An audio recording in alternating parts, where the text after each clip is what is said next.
how is the new credit card going to work? So imagine that your American Express, where you get membership reward points, or your Citi card where you get cash back, works the same way it does now. It's denominated in dollars, you're spending dollars, you don't pay anything if you're not carrying a balance every month in terms of a cost to you as a consumer. But instead of membership reward points or cash back, you received a Bitcoin cash back based on every purchase that you made on the card. So we're swapping out Bitcoin for the traditional rewards currency in cards. And that'll be, when we bring it to market, this will be the first time something like this has ever happened in the crypto space. So there are some cards and payment products in the crypto world right now, but they're all debit cards where you're spending your Bitcoin and there's conversion fees for every transaction, and it's a tough value prop for consumers, especially in America, where we typically get paid to spend money on our credit card. If people are late on their payments, what do the rates look like comparable to other credit cards out there? Hey YouTube, I'll go ahead and play you the rest of the clip towards the end of the video. Before I dive into the AMA, I just wanted to cover a few topics that I think will be insightful and that will help you extract maximum value from the digital asset space. Now, we just heard about the Bitcoin cashback credit card, the first of its kind, but I just found out Zach Prince responded to a comment on Twitter. In fact, I was already thinking this a while back, but it looks like the Bitcoin that you earn through the cashback reward, that is actually going to go directly into your interest account. In other words, the cashback reward that you'll get 6.2% compounded interest monthly as long as your balance is below 10 Bitcoins. If you want to use a legacy analog, it'd be equivalent to you earning cashback rewards through your Chase credit card, and that cashback reward earning 6% annualized gains that's distributed monthly. And with the Fold app, I've actually done a video review and a Medium article review on this. You guys can check out the link in the description below if you wanted to learn more about Fold app. But the Fold app basically allows you to buy gift cards, and it pays users a cashback in Bitcoin. So what you could do is use your Blockfi credit card, buy the gift card, so you'll get a reward from Blockfi, and also on top of that you'll get a reward from the Fold app. Fold app, if you didn't know, is partnered with a lot of large retailers and a lot of restaurant chains. In fact, they've already got contracts with 250. They're going to be adding about 2 new vendors every week in 2020. And on top of that, they actually let you withdraw the Bitcoin that you've earned. You can withdraw the Bitcoin that you earned through Fold and send it right to Blockfi or whatever Bitcoin interest account that you want. This way you're stacking these apps and you're able to maximize the amount of Bitcoin cashback that you're getting. If you're new to Blockfi and you haven't seen any other video before, I strongly encourage you guys to check out my comprehensive reviews. I show you guys my actual account, how much I'm earning, and I give you guys a detailed tutorial. In fact, I plan to publish 1 video a month showing you guys how much I'm making and also to give you guys the relevant updates. So if that's something that interests you, make sure you guys subscribe and click that notification bell so you're notified when I publish my new Blockfi videos. And lastly, I included timestamps for you guys. That way you're able to jump around the AMA to the relevant parts. It's a pretty long AMA, but they do a phenomenal job of answering all the questions that the community had. And in addition to that, I also included all the relevant links you guys need. This includes the link to the interview on Cheddar, the full AMA, and every single Blockfi related video I've published. And if you found any value in this video, I strongly encourage you guys to smack that like button, subscribe to my channel, and definitely leave a comment below if you need clarification on anything that you've heard in this video. With that, let's go ahead and dive into this AMA. Tell the folks that are watching a little bit about your background. Where did you come from prior to Blockfi? What were you doing prior to Blockfi? So before joining Blockfi, I was a managing director at Bank of America Merrill Lynch for about 13 years. I managed a team, 15 people located between New York and London, all involved in equity structured financing. We were part of the financing area in equities, but we did everything that didn't fit the regular prime brokerage framework. So you can think about stuff like, hey, I want to finance physical gold that doesn't go clear and settle in a regular brokerage account that sits on the shelf somewhere. So we would structure that and put a transaction together. We did things like financing memberships on an exchange or investments in limited partnerships, all things that doesn't really clear and settle. Something like that doesn't have a QSIP or go account like Microsoft stock or Apple stock. So basically the hard stuff. So if Apple stock and Microsoft stock is easy to finance, you were the head of the part of Bank of America that was financing the harder to finance stuff. Exactly, the harder to finance stuff. Another reason why it would be hard is because it was from a risk perspective hard, right? So if you had restricted stock that you couldn't sell easily when there was a margin call, or you had 100 days of volume, you had to do a bit more work to get comfortable with the risk. Yeah, that makes sense. And what about before that? Before that, people can probably tell you have an accent. So where are you from? What were you doing before Bama? Yeah. Before that, originally I'm Dutch, right? I came to the U.S. Some time ago now, at least 20 years. I'm embarrassed to say how long ago.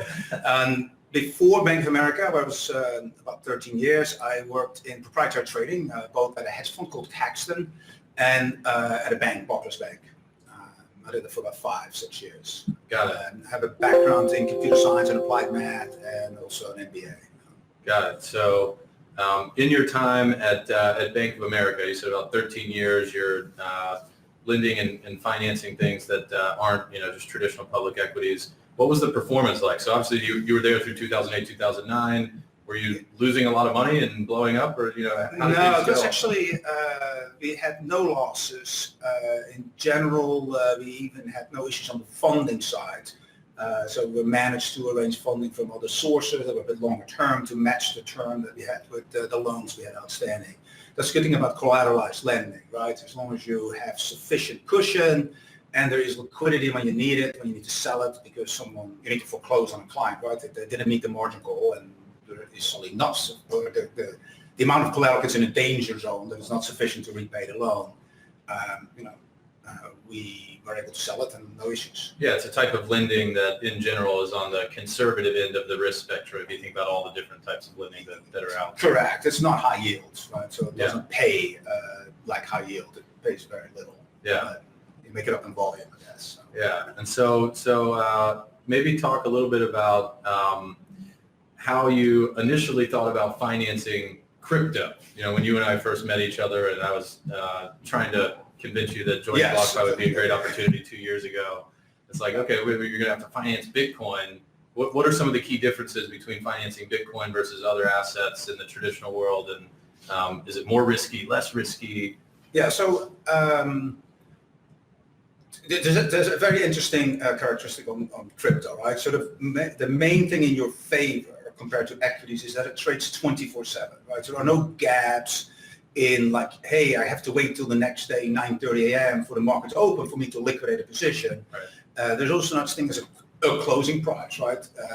There's not such thing as the closing price. So if you look at traditional finance and equities, people take the 4 o'clock price in New York, which is the closing price. You can get it from Yahoo Finance or whatever. That's what you use to make a margin call. And crypto, we could redo things, and we were able to do what we did in the end, right? As you know, is we were able to do 24/7 margining. So we'll just take every minute we'll look at the price and see if there's a margin call, and if so, we'll make it. So we can make margin calls at 3 a.m. on Sunday. Another thing that's different is that the places where you transact are not connected. So in equity markets, and since my background's in equities, it's easy for me to get back to, right? But in equity markets, you'll have, all the exchanges are connected. It's one big place. Mm-hmm. And crypto, you have all these, and Bitcoin, you have all these little pools of, of liquidity that are not connected. Right? So if you need to liquidate because of the result of a margin call not being met, you need to go to different places. Or be small enough you can stay in one place. Sure. Another difference is what I think is if you look at equities again, there's a sort of an information asymmetry, right? So the CEO of the company knows a lot more about what's going to happen to the stock than you and I as outside investors. Right. And Bitcoin, we sort of all look at the same movie, and it's hard to imagine people having inside information in Bitcoin. Obviously, there's a bit of inside information around order flow, but but not around fundamental values. Yeah, it's generally maybe arguably more transparent in a lot of ways. The market in a lot of ways. Yeah. Okay, so before we get into some of the specific risk components, just quickly also touch on when you joined BlockFi and your role here and the team that you lead here and how we're structured within the org. Yeah, so I joined initially pretty early on as an advisor, thinking through the margining methodology for the initial product, making loans collateralized by Bitcoin. And I joined full-time as the Chief Risk Officer May 2018. Been still the Chief Risk Officer since then. Added some additional responsibilities about 6 months ago of running the institutional services team as well. So the side of BlockFi that deals with the institutions, not with the people that come via the customers, the clients that come via the website. Right. Okay, that makes that's great background. So let's start to dive into some of the weeds. How does all this stuff work? So fundamentally, if we look at a really high level, how is it that we're able to pay interest? Someone brings us Bitcoin. There's no risk-free rate on Bitcoin from the Fed or another government institution. How is it that we're able to offer BlockFi clients a yield on their Bitcoin that they're holding in an account with BlockFi? Yeah, so this looks a lot like prime brokerage in a bank, more like FX prime brokerage because it looks like FX or commodities. So you have to think about, if you look at our business, right, we start at the front end where people go to the website, open up an account, and give us their Bitcoin or Ether or now Litecoin and a bunch of stable coins, GUSD and USDC. Then we pay them an interest on that, or they can borrow fiat, US dollars against it, and they will be paying us an interest rate. Right? So if you now look at what does BlockFi need to do, is to be able to offer these services, we need to now take that Bitcoin and either make a yield on that by lending it out to someone else who pays us, or we need to take that Bitcoin and exchange that for dollars so we can lend out the dollars. That's right. Okay, so we've got kind of interest rates happening on both sides. You've got Yes. a rate that you're paying to depositors, a rate that's being charged to borrowers, and fundamentally that kind of, what most people think about is just the way a bank works. If you go down a level deeper, it's kind of how prime brokerage and FX works. Yes. That's fundamentally what we're doing. Yeah, the interesting part of most banks think in one currency, right? Dollar banks, right? Here we have these multiple currencies / commodities going on. Okay. That makes it a little, that's a bit silly. Right. And then so fun. Yeah. so specifically for Bitcoin, Yes. or the cryptocurrency side of it, when we say we're lending cryptocurrency to folks that borrow it from us and they pay a rate on that borrow, and that's how we're able to pay an interest rate to folks who have deposited cryptocurrency with BlockFi, who's borrowing it? What type of institutional investor is borrowing Bitcoin? Most of our clients are market-making proprietary trading firms. When we say clients now, we're talking about The institutional clients. Institutional clients. Yeah. Yep. So most of the institutional clients will be market-making firms, proprietary trading firms. We have some companies as well. I can't really go into the names who they are because we're under NDA, but most of them. But you can think about the type of people that are some of our equity investors like Susquehanna, Kuna, CNT, Fidelity. Galaxy Digital. Galaxy Digital. And what are they, so we're lending it to, Yes. let's say, one of those folks. What are some of the things that they're using the Bitcoin for or doing with it that makes them want to borrow it from us? Right. So Why do they have a need why is it worth it to them to borrow cryptocurrency from BlockFi and pay an interest rate on it? Right. So there's sort of, if you look at two use cases, easy to identify. So one is obviously working capital, right? So if you're a company and you have operations in Europe, you need euros, right? Even though your headquarters in the US. So people that operate in Bitcoin need Bitcoin for certain reasons, okay? So that's working capital reasons. The other reason, and that's mostly on the market-making proprietary trading side, they need the ability to short Bitcoin, right? Now, shorting in market making is a very normal activity because it helps with price discovery, right? But in regular markets and equities, if you want to short, particularly market making firms, they just sell it. They don't need to have it. They just need to be able to deliver it in a few days, actually 2 business days, right? Yep. If you're not a market making firm and you don't have the exemptions, actually you need to locate the stock first, right? So if you think about hedge fund type of activity. You need to call your prime broker, say, hey, I want 1,000 shares of Apple, and then and they say, yeah, here it is. You sell it and you short it basically because you sold something you don't own, right? You just borrowed it. Yep. And then in 2 days, you just need to make sure it gets into your account. Your prime broker takes care of it. Okay. Right. And Bitcoin, we don't have that kind of settlement cycle or people in the middle, right, that do this stuff. So but also settlement is not instantaneous. It still takes a few blocks, right? At least 10 minutes. And most likely people want to wait 30 minutes to make sure it actually is part of the blockchain. Right? Sure. So think about a situation where, and this is somewhat hypothetical, we think that this happens, right? We don't know for sure because, institutional clients don't tell us exactly what they do, but you can imagine that they do this. Hey, there's Kraken and you have Coinbase, right? And or Gemini, right? So you have Gemini on one side with the Bitcoin price, and it's a price of Bitcoin Kraken. These exchanges are not connected, so the price could be very different. Hey, it's more expensive on Kraken and it's cheaper on Coinbase, so I can buy something for 7,800 and sell it for 7,900 at the same time. That's $100 right there, right? Free money. Free money. So so to do that, you actually need to have the Bitcoin on both Kraken and Coinbase. One way of establishing that position is by borrowing it from Blockfi and then move it into exchange. And if you need to sell it, you have it there. Right? So that's one of the main use cases. I think, yeah. Yeah, that makes total sense. And I would say one of the things that, we started to see as CME and other venues started offering futures and other types of derivatives was that those types of transactions and the possibilities for using that capital to capture spreads like that increased dramatically. Yes. So when it was just spot exchanges, there was kind of one opportunity set. When you now have spot and futures and increasingly also liquid options markets, the opportunity set for those types of transactions increases. So it increases exactly because what you said, right? So now you have a term on things, right? But the CME offering futures, they have a maturity on them. So now you have all this time till maturity to make these arbitrage type of transactions. Yep.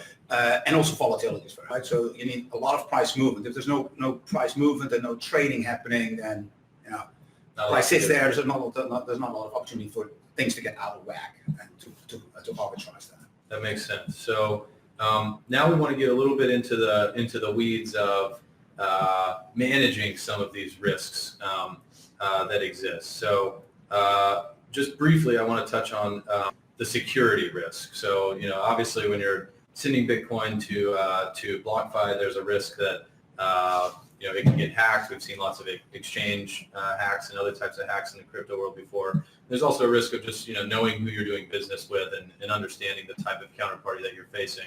So just to cover these quickly, when you send cryptocurrency to BlockFi, you're actually sending it to a custodian that BlockFi uses. So we decided really early on that we don't want to be in the business of building technology that keeps private keys safe, that keeps cryptocurrency safe.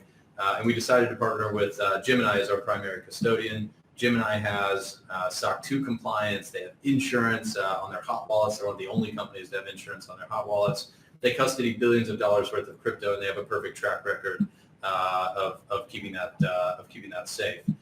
And then on the knowing who you're dealing with side of things, we've had a big focus at the company of having a really strong team, regulatory infrastructure, and capital backing supporting the company. So you can go to our website, blockfi.com/investors, and see some of the names of firms who are partial owners of BlockFi because they've invested in equity in the company, like Fidelity, Valar Ventures, Susquehanna, Galaxy Digital, and quite a few others. Our team is led by folks very similar to Renee in terms of how smart they are and their backgrounds across both traditional finance and fintech and banking. And in terms of regulation, we were the first company to lend to crypto investors to receive state licenses, and we operate in 49 states now for making U.S. dollar loans. We're also regulated in the U.S. as an MSB at the federal level, and we're in the process of receiving money transmission licenses also at the state level, like our lending licenses. And we already have Washington, Oregon, and Kansas knocked out. We'll be announcing quite a few more state licenses for money transmission soon. So taking out the security and kind of, what company are you working with if you're thinking about lending your crypto and earning a yield on it, taking that out, let's talk about how we manage the risk. So all of these things are happening, we're paying interest, we're lending. How do we actually, manage the risk of that lending activity? What happens behind the scenes? What do we do to make sure that we're having performance similar to what you had at Bank of America, where you're not losing money? Which we still have, by the way. We still have no losses. So we have two kinds of lending activities. I think it's easier to think about it that way. So one is sort of the original product that was launched in January 2018. You have Bitcoin or Ether. You send us a Bitcoin or Ether, and we'll make you a dollar loan against that. A fiat loan that goes to your bank account and you can use for whatever you need to use it for. So that product, we basically built a complete margining system that's fully automated, runs 24/7. Every so often, I think it's every minute or 5 minutes, it'll take the price for Bitcoin or Ether, calculates the margin requirement, and if you hit a certain threshold, so if the value of your collateral is less, it's like 70%, so if the value of the loan, sorry, the amount of the loan is like 70% or more of the value of the collateral, right? So the collateral values come down because the loan value is static unless you repay. You will get a margin call, and it will just automatically be generated. The system sends it out. You'll receive the inbox. You have a couple days to fix it and cure it. If in the meantime it hits the 80 type of threshold, then we have the ability to foreclose on that collateral, and our system will take care of that. It's all fully automated. We had a good stress test in November 2018. Yes, we made our first U.S. dollar loans in January of 2018. Bitcoin was 14,000, and the performance of 2018 was largely one direction. Into the year around 3,000, and November 2018 was the kind of market puke, right? Yeah. We went from 6K down to 3K pretty quickly, and so that part of the system was running for that type of activity throughout that time period. And did it perform the way we expected it to? Did everything work as designed? Yeah, it worked perfect. It prevented us from having any losses. Obviously, it's not great for business to liquidate customers. Right. So we don't like doing that. We don't like doing that, and we try to avoid it as much as we can. I don't think we liquidate many clients at that time. Most people actually do post the collateral, and some actually repay the loan. Let's talk a bit about the concerns around this, right? So What do you worry about? So what goes into the thinking around setting these loan to value ratios, the 70, the 80 I just mentioned? That's how you build the model in the first place. Exactly, right? So it's a similar kind of framework. So the good thing about Bitcoin, as we started off, is that it trades 24/7, right? And you can margin things 24/7 with the appropriate systems, which we're doing. So then you think about, now you have to consider, sort of two considerations go into. So the time you give yourself to liquidate a customer, right? So how much can the value of the collateral drop after you make the margin call? And then if that margin call is not met, how much do you have left at the same time, right? So how much can it drop after the margin call is not met, and how much volume is there to support your liquidation? You cannot be 100% of the volume. You want to be a modest amount of the volume, so there's not a lot of marketing back. So if your risk system is telling you that you need to sell some of the assets that are posted as collateral, let's just say you need to sell 100 of something, and the entire market that asset trades in only trades 50 a day, that would be bad. That would be bad. You might need to sell 100, right? But you can actually the market. You could correct for that. So you could correct for that by saying, okay, I only make a loan to value of 25, right? So I'm 4 times over collateralized, right? So what's we not doing? We're making a maximum of 80, and Bitcoin. That's at this point we have access to many venues, so we can almost look at access to many venues to liquidate our collateral. Since we introduced trading, we had to revamp that a bit too. So you can think about that, the full 30 billion that trades every 24 hours, we pretty much have access to that. Sure. So that's the USD secured by crypto side of things. Yes. And that system is getting activated when the price of Bitcoin is falling. Let's shift and talk about the other side. So when someone's borrowing in Bitcoin, and maybe to start, let's just talk about what happens before an institution could borrow Bitcoin from us. So, say you're watching this and you're at a market making firm Yes. and you think, well, we might want to borrow Bitcoin. How would you even be able to initiate that type of relationship with Blockfi? Right. What happens? Yeah. So first of all, you will have to be an institution. So we're not really offering this through the online website to individuals, right? Right. So for institutions, there's a client selection process, and that's kicked off by sort of an AML, KYC, the typical stuff. Then the next thing is we'll look at sort of what's the purpose, what you're going to do with the crypto that we'll lend you. What's your business model? So if since we're talking about market makers mostly, hey, I'm only making markets in crypto, and I'm going to these 4 exchanges, and my equity is like $1 million or something. You probably won't qualify for doing business with Blockfi, right? Right. But if you're like, I've been in the business of making markets for like 20 years, I have a decent amount of equity, I'm in all kinds of markets, and crypto is one of the many things I do, and you're pretty comfortable that you have plenty of risk management experience to qualify for one of our loans. So there's a bit of a debt to equity ratio we're looking at, right? So, hey, I have $1 million in equity, and I want to borrow $2 million for Bitcoin, but also going to say no. Right? It's going to be much more reasonable ratios. Yep. So finally, you get to the underwriting process, and then it's negotiating a master agreement under which all these, basically some legal documentation under all which these transactions will be covered. Right? In a traditional world, people use repo and ISDA agreements, and we can use similar kinds of documents, if not the same. Right. Okay. So let's say you're on. So you've yeah. made it through that. You've made it through that process. We are transacting, so there are loans being made, lending activity happening. How does the risk management then work after an institution's been onboarded and they're borrowing from us? Yeah. So one of the key things is obviously we're very concerned about diversification, right? So it's not like one borrower we lend all the crypto to. There are many of them. So that's sort of the first line of defense, right? The next thing is that we don't really make commitments on our loans, so they're pretty much overnight, like in traditional prime brokerage. Most of the lending is done overnight. So if there's any concerns, we can always bring it back quickly. And the third thing is obviously we have a margining system that we tested out so well for the US dollar loans that can also that also looks at the margin requirements under the crypto loan. So in this case, you have to think about it. Hey, I lend you $1 million worth of Bitcoin. You have to give us $1.1 million worth of cash, right? Dollars. And then the margining system is getting triggered when prices are moving the opposite direction from the USD loan. So now it's, if the Bitcoin price is going up, certain actions might exactly. So then it's exactly like it would work on the retail side or on the website side. Automated messages are generated. At some point, there will be a liquidation put in process. That just works exactly the same. And how long have we now been operating with those types of loans? So we started the U.S. dollar loans in January of 2018.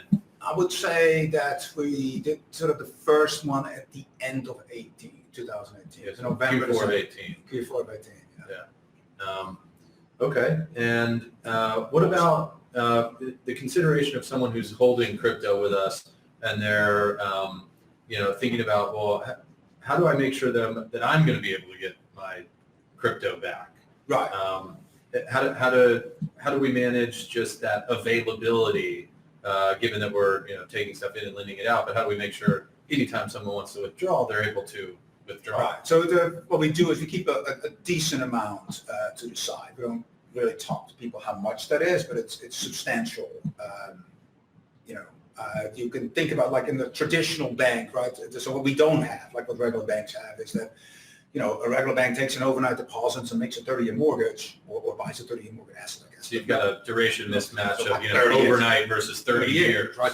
And if they ever get into trouble, they just go to the central bank and say, hey, sorry, I'm running out of money. Can you give me some? And the central bank has absolutely plenty of supply because they can make it. And, as some of our us crypto fanatics or enthusiasts would say, that that's not always a great thing, but that does help in those kind of situations, right? So run the bank, you just keep printing dollars and give it to people until the problem goes away. Yeah. But we don't have that, so we don't have sort of like, hey, can you give me some Bitcoin somewhere? So we need to keep plenty to the side, and that works great so far. And if we run low, we can always call back the loans. So all the Because loans we're are not out. making a 30-year mortgage on the other Exactly. side. Those are overnight transactions. On overnight transactions. So if need be, we just call back. Right? So when on our sort of amount that we keep in reserve gets a little lower than we like to, we'll just call those back. Awesome. Okay, so anything that we didn't touch on the risk side? I have one more, just more general question for you. But anything that we didn't touch on the risk side that you think we should cover for this first episode? I think we covered a lot. Yeah, performance so far? Great. Yeah. No issues. So if you look at the November 2018 episode, we had a similar episode on the other side, right, where prices suddenly went up. Yeah, October we were up 30%, 40% in a day. No issues. So the interesting part is obviously to keep in mind from sort of a risk perspective is as you keep risk capital that we have is that prices can either go up or either go down, right? So we either have margin calls on one side of the business and not on the other side, right? Mm-hmm. So it's very efficient use of, There's a little bit of balance that comes from that. Exactly. Okay, so last question, just a general question. Personal view on Bitcoin. And what do you think in terms of when you're making investments with your own money about investing in Bitcoin? So obviously I'm a big Bitcoin enthusiast. I was not always, to be honest. If you're a big banking institution, you're not really exposed to some of these things. Were you even allowed to check the Bitcoin price? Maybe on your cell phone. Right? But we're not allowed to use your cell phone as a trading room, so you have to go to the toilet or something. You have to think. I'm very enthusiastic about sort of the prospects of having a currency with where it's it has its intrinsic amount of currency that can be there, right? Mm-hmm. Fiat currencies has its uses as well, but I think crypto will have a very good use case too. I found that when I talk to very smart people about it, right? So people say, okay, it's not going to work, and this is going to work. All very smart people. I found that most people from my banking world, in general, you get to sort of come on the table about who's in charge, right? Where do I go to when I go wrong? Right. So the first thing for me as well, but is to get over the fact that there is no, things get done without an authority, right? Yeah. It's a protocol, right? And you have to get comfortable that can work even for money. Right. It works great for the internet, right? There's no one is in charge of the internet really. Yeah. So I believe that it can work for money too, and maybe other things as well, obviously. But, so you're bullish. Very bullish. Yeah. Awesome. Well, thanks so much for doing this. Everybody, if there are questions or more details from some of the stuff that Renee was talking about, send them to us, support@blockfi.com, put them in the comments, whatever you want, and maybe we'll do another one with Renee or other folks on the team soon too, based on your feedback. Well, that pretty much wraps things up. Again, make sure you guys go ahead, like, subscribe, and take your time to comment down below. I'm going to end this video with the remaining clip from the interview Zach did on Cheddar. What do the rates look like comparable to other credit cards out there? So we're going to be middle of the range. So we haven't finalized interest rate charge numbers that we're going public with yet, but I think average credit card APRs right now across all segments is in the high teens. Okay. Credit cards are not a great mechanism to carry debt. It's usually one of the higher cost forms of debt. Our card won't be any different than those traditional credit card structures, but it will have a cash back rate that's also competitive with prime cards in the market today, like the Chase Sapphire Reserve or the Citi Double Cash Back in Bitcoin. Wonderful segue. Chase just raised the annual fee on its Sapphire Reserve card. We're seeing, and we've talked about this so many times, but just a lot of innovation around rewards, whether it's Stash doing stock back on the debit cards. You just saw PayPal's acquisition of Honey. Lolly is a company we love to cover where you get Bitcoin back on your online purchases. We haven't really seen that much in the credit card space. In fact, we've seen the opposite, where Chase Sapphire came out, Citi came out, and Amex came out with all of these premium cards, and then it became so expensive they immediately pulled back on it. So how do you see the crypto space and traditional financial services and specifically credit cards coming together over 2020. Do you see other companies sort of emulating this card that you're trying to do now? And how does this fit in with just the overall innovation of credit card rewards? Yeah, I mean, look, for Blockfi, like with other things that we've done where we've been a market leader in bringing a new product or service into the crypto world, we think the same thing will happen with the card. So our card will probably be first to market with this type of value proposition, but I'm sure we'll have followers doing similar things, and all of that at the end of the day is good for consumers because more competition means companies are competing to offer you better prices, better rates, et cetera, and so that's healthy, and we want more competition in the market. We want more things like Lolly. I think a big theme for 2020 for crypto is going to be that there's this buying pressure on the market from things like Lolly, the Blockfi Bitcoin Rewards credit card, people increasingly earning interest on their crypto holdings. Right. And that's going to be one of the big factors that drives the price higher this year. We only have about 30 seconds left. Other product innovation that you're looking at in 2020, what does that look like in terms of the pipeline? Yeah, so we launched something recently that we're rapidly iterating on, which is the ability to trade against an aggregated pool of institutional liquidity with no fees. Crypto trading is pretty expensive relative to traditional equities trading, which is basically free everywhere now. Mm-hmm. We're one of the first places to bring that to crypto. So you can now trade for free on Blockfi. You'll be able to do that in a mobile app in the early second quarter of this year. And then the credit card's coming out in the back half. And we've got other stuff going on, but those are the biggest things on our plate. All right, well, we look forward to having you back and hearing more about all your product rollout. Thanks For joining us.